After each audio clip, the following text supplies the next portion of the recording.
ایک واقعہ آپ کے سامنے عرض کروں، یقیناً آپ کو پسند آئے گا۔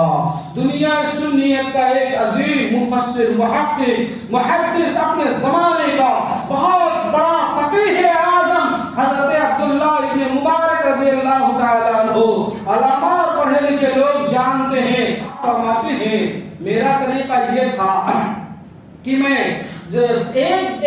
طریقہ یہ تھا کہ میں 1 سال حج کرتا، 1 سال جہاد میں رہتا، 1 سال میں تجارت کرتا، اور تیسرا سال جب میری تجارت کی باری آتی اور اس سے منافع اور مال و منال کماتا تو اپنے شاگردوں پر خرچ کرتا، اپنے زمانے کے علماء پر خرچ کرتا، ہم اصل فقیہوں پر خرچ کرتا۔ تو جب میری باری حج کی آئی تو میں حج کے لیے چلا گیا۔ مختصر میں عرض کروں، وقت کم ہے، میں حج کے لیے گیا۔ جب حج کرنے کے بعد فارغ ہوا تو ایک دن صحن کعبہ میں لیٹا، صحن کعبہ میں لیٹا تھا، میری آنکھیں نیم خوابی کی حالت میں تھی، کان کھلے ہوئے تھے، میں دیکھ رہا ہوں کہ آسمان سے 2 فرشتے اترے، وہ دونوں آپس میں باتیں کر رہے ہیں۔ باتیں کرتے ہوئے ایک نے دوسرے سے کہا اس سال کتنے لوگوں نے حج کیا؟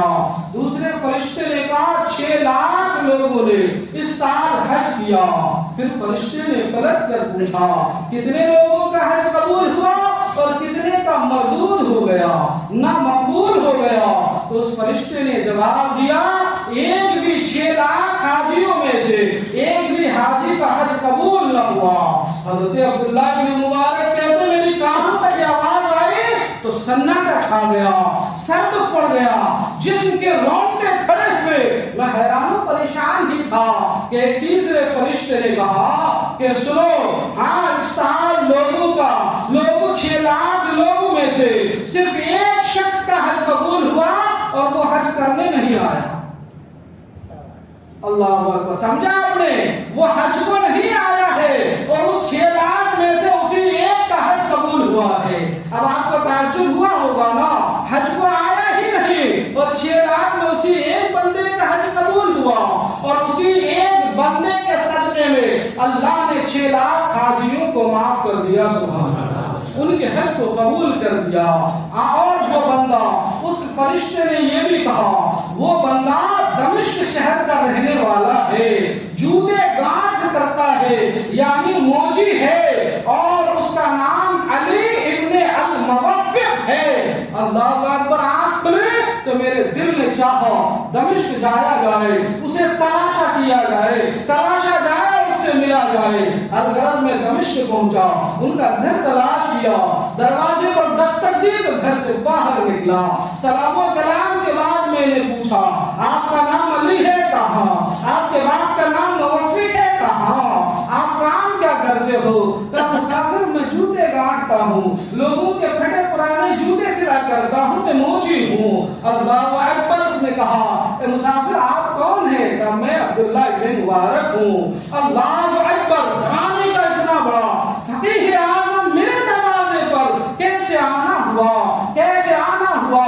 تو آپ نے پورا خواب سنایا، اور پورا خواب سنانے کے بعد کہا کہ ذرا تم بتاؤ تو صحیح تمہارا وہ عمل کیا ہے جس کی وجہ سے تو خانے کعبہ تک نہ پہنچا لیکن تیرا حج بھی قبول ہوا اور تیرے صدقے 6 لاکھ لوگوں کا حج قبول ہو گیا۔ اس نے کہا ہوا یہ کہ پچھلے 30 سال سے میرے دل میں حج کی تمنائیں انگڑائیاں لے رہی تھی، جس کے لیے میں پائی پائی لوگوں کے جوتے سل کر پائی پائی جمع کر رہا تھا۔ میرے پاس 3000 درہم جو ہے 30 سال میں جمع ہوئے۔ میری بیوی حاملہ تھی، میں حج کی تیاری میں لگ گیا۔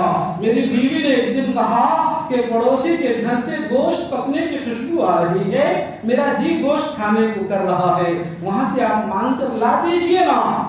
بیوی کے کہنے پر پڑوسی کے گھر گیا، پڑوسی سے کہا آپ کے گھر گوشت پک رہا ہے؟ کہاں پک تو رہا ہے۔ کہا میری بیوی حاملہ ہے، وہ چاہتی ہے کہ تھوڑا سالن دے دو۔ اس نے کہا کہ اے عبداللہ ابن اے میرے بھائی پڑوسی، یہ گوشت آپ کے لیے حلال نہیں ہے۔